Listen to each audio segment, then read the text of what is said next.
एक police inspector ने Indian army का काफिला रोका, लेकिन फिर जो हुआ उसने पूरे देश को सोचने पर मजबूर कर दिया। धूप से जलता हुआ हाईवे धूल उड़ा रही थी। दूर तक सिर्फ इंजन की आवाजें सुनाई दे रही थी। अचानक एक पुलिस जीप सड़क के बीचों बीच आकर रुकती है। सायरन बजता है और दरवाजा खुलते ही इंस्पेक्टर विक्रम ठाकुर उतरते हैं। तेज नजरें, कड़क चेहरा और वर्दी पर चमकते सितारे। उनकी आंखें दूर जाती है, जहां से आर्मी का कॉन्वॉय नजर आता है। 5 ट्रक, एक जिप्सी और एम्बुलेंस के पीछे लहराता हुआ तिरंगा। विक्रम जोर से चिल्लाते हैं, सब गाड़ियां रोक दो। काफिला थम जाता है। सैनिक शांत खड़े रहते हैं और तभी जिप्सी से एक जवान उतरता है, कैप्टन आर्यन सिंह।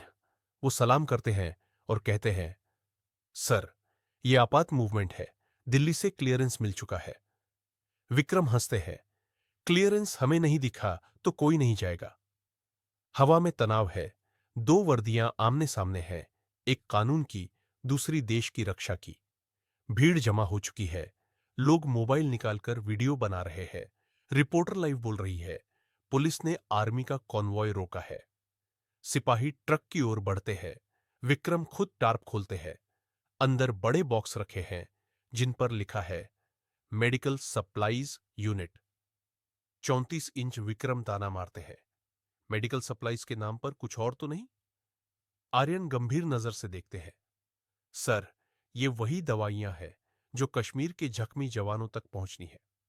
विक्रम के चेहरे पर कोई असर नहीं, बस अहंकार की हल्की मुस्कान। तभी वायरलेस पर आवाज आती है, सभी यूनिट्स ध्यान दे, आर्मी कॉन्वॉय को तुरंत आगे जाने दिया जाए। यह राष्ट्रीय आदेश है। विक्रम की आंखें चौड़ी हो जाती है। सन्नाटा छा जाता है। आर्यन बस इतना कहते हैं, कभी कभी सर, नियम से ऊपर इंसानियत होती है। विक्रम चुप हो जाते हैं और कॉन्वॉय आगे बढ़ जाता है। धूल के गुब्बार में विक्रम अकेले खड़े रह जाते हैं। उनकी आंखों के सामने एक चेहरा घूम जाता है, उनका छोटा भाई लांस नायक रवि ठाकुर, जो कारगिल में शहीद हुआ था। वो भी ऐसे ही किसी काफिले में था जिसे देर हुई थी। शायद अगर तब किसी ने रास्ता न रोका होता तो वो आज जिंदा होता। विक्रम की आंखें नम है। वो धीरे से बोलते हैं, कभी कभी नियम नहीं, नीयत बड़ी होती है। सुबह का अखबार खुलता है। हेडलाइन चमक रही है, इंस्पेक्टर ने आर्मी कॉन्वॉय रोका। फिर सलाम किया। फोन बजता है। दूसरी ओर कैप्टन आर्यन की आवाज, देश तभी सुरक्षित है सर, जब पुलिस और सेना एक दूसरे को साथी समझे।